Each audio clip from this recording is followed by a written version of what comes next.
troisième, séquence numéro 33, calcul réfléchi. Première question, il faut rendre une fraction irréductible. Pour rendre cette fraction irréductible, je vais le diviser le numérateur et le dénominateur, par le PGCD des deux nombres. Et pour calculer ce PGCD, je vais décomposer le numérateur et le dénominateur en produit de facteurs premiers. Premier nombre, 735. Comme le chiffre des unités est un 5, je peux diviser par 5, et donc ça fait 5 fois 147. 5 c'est bien, c'est un nombre premier, mais 147, la somme de ces chiffres, ça fait 12, donc c'est un multiple de 3. En l'occurrence, 3 fois 49. Et 49, ça bien sûr vous savez que c'est 7 fois 7. Et donc 735, je réordonne par ordre croissant, donc ça fait 3 fois 5 fois 7 fois 7, ou 7 au carré. De la même manière, 315, le chiffre des unités est un 5, donc c'est un multiple de 5, en l'occurrence 5 fois 63. Et 63, c'est 9 fois 7. 9 fois 7. Et donc 315, c'est 3 au carré, c'est-à-dire 9, 3 fois 3, fois 5, fois 7. Voilà, j'ai décomposé le numérateur et le dénominateur en produit de facteurs premiers. Je peux à présent trouver le PGCD. Donc je réécris ici les deux décompositions. 315 égale 3 fois 5 fois 7 fois 7. Et 315 égale 3 fois 3 fois 5 fois 7. Je calcule le PGCD. Je change de couleur en vert. Donc qu'est-ce qu'il y a en commun? Il y a un 3 ici et un 3 ici. Il y a aussi un 5. Ah, une couleur. Il y a aussi un 5 et un 5. Et il y a aussi un 7. Un 7 ici et un 7 ici. Et donc le PGCD sera 3 fois 5 fois 7, c'est-à-dire 105. Donc le PGCD des deux nombres, 735 et 315, est de 105. Et maintenant, une fois que j'ai le PGCD, je peux rendre la fraction irréductible. 735 sur 315, je divise le numérateur et le dénominateur par le PGCD, c'est-à-dire 105. 735 divisé par 105 est égal à 7. Je peux aussi le voir ici. Et 315 divisé par 105 est égal à 3. Et donc la fraction est égale à la fraction irréductible 7 tiers. Deuxième question. Je fais 3 lancers. Quelle est la probabilité d'avoir 2 fois pile avec une pièce de monnaie? Et donc je vais réaliser l'arbre de tous les cas possibles. Donc quand je lance la pièce, le premier lancé, ou bien je pourrais avoir un pile, ou bien un face. Si le premier lancé est un pile, le deuxième c'est ou bien un pile, ou bien un face. Si le premier lancé c'est un face, le deuxième c'est ou bien un pile, ou bien un face. Si le deuxième c'est un pile, le troisième c'est ou bien un pile, ou bien un face. Et si c'est un face, c'est ou bien un pile, ou bien un face. Ensuite, si le premier c'est un face et après c'est un pile, le troisième c'est ou bien un pile, ou bien un face. Et là, ou bien un pile, ou bien un face. Donc là, j'ai 1, 2, 3, 4, 5, 6, 7, 8 résultats possibles. Donc la probabilité d'avoir 2 fois pile exactement, il y a 8 résultats possibles. Et quels sont les résultats favorables? Donc où est-ce que j'ai 2 fois pile? Ici j'ai pile, pile et face. Là j'ai bien 2 fois pile. Là j'ai 3 fois. Donc là je veux que 2 fois. Là si j'ai pile après face et après pile, j'ai aussi 2 fois pile. Ensuite le premier c'est face. forcément les deux autres c'est pile. Et donc,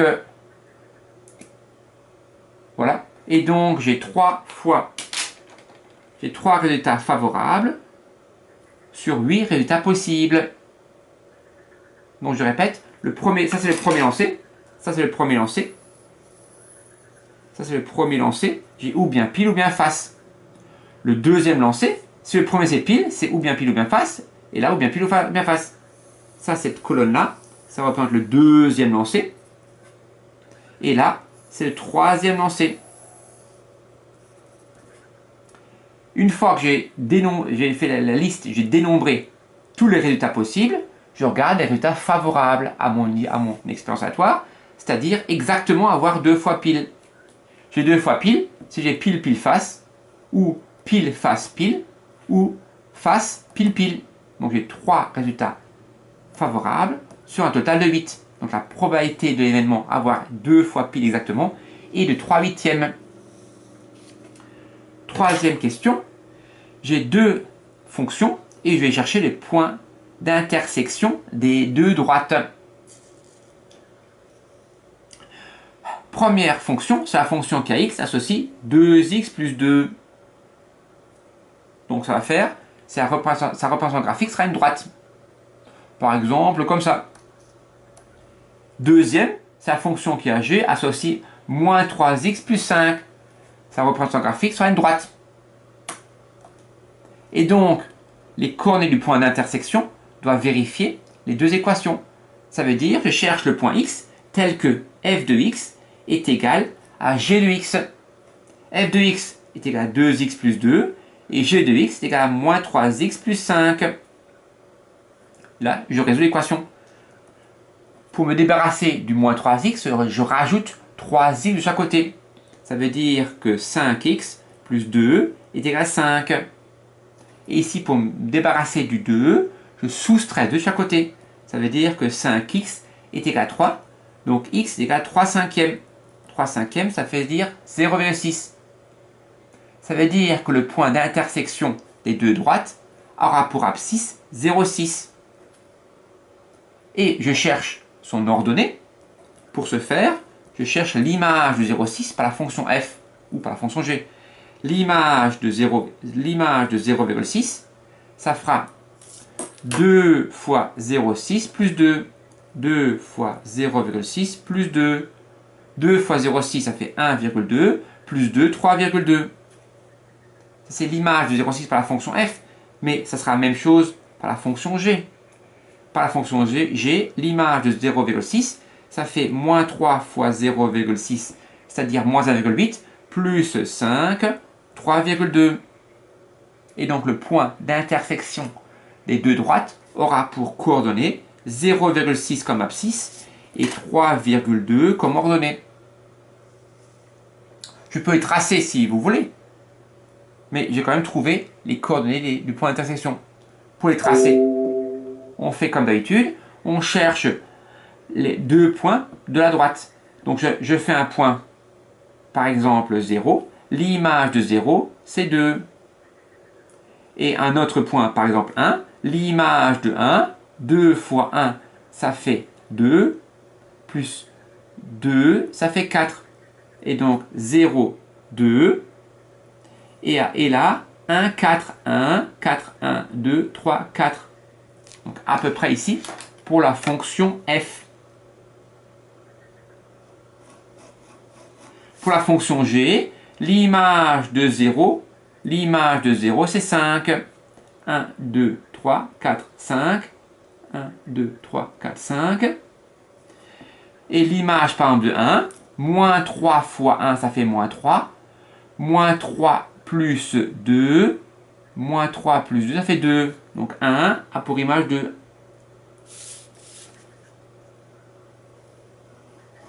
Voilà, j'ai tracé. Et je vois que le point d'intersection est ici. Et ça sera. Et en lisant graphiquement, je trouve un petit peu moins que 1. Je ne sais pas si vous voyez ici. Et donc c'est pour ça que la solution 0,6 est cohérente. Et le dernier, je dois résoudre une équation j'ai une équation égale 0. Et c'est une addition. Donc attention, ce n'est pas une équation produit. Parce que je n'ai pas un fois ici. Et donc, je vais d'abord transformer cette addition en une multiplication en factorisant. Comment je peux factoriser? Ou bien, j'ai une entité remarquable a carré moins b carré. C'est de loin pas le cas. Mais là, je remarque que j'ai un x plus 3 ici et un x plus 3 ici. Donc, je factorise. Ça fait x plus 3, facteur de x plus 5 plus x plus 6 égale 0. Donc là, j'ai bien transformé en une équation produit nulle. Je simplifie la deuxième parenthèse. La parenthèse ne sert à rien. Donc ça fait x plus x, ça fait 2x. Et 5 moins 6, ça fait moins 1. Donc là, j'ai bien une équation produit. J'ai un fois nul égale 0. Donc, si c'est comme cette multiplication fait 0, ça veut dire que ou bien la première parenthèse fait 0, ça veut dire que x égale moins 3, ou bien la deuxième, 2x moins 1 égale 0, ça veut dire que 2x égale 1, x égale 1 demi. Et donc j'ai bien deux solutions, moins 3 et 1 demi. Voilà.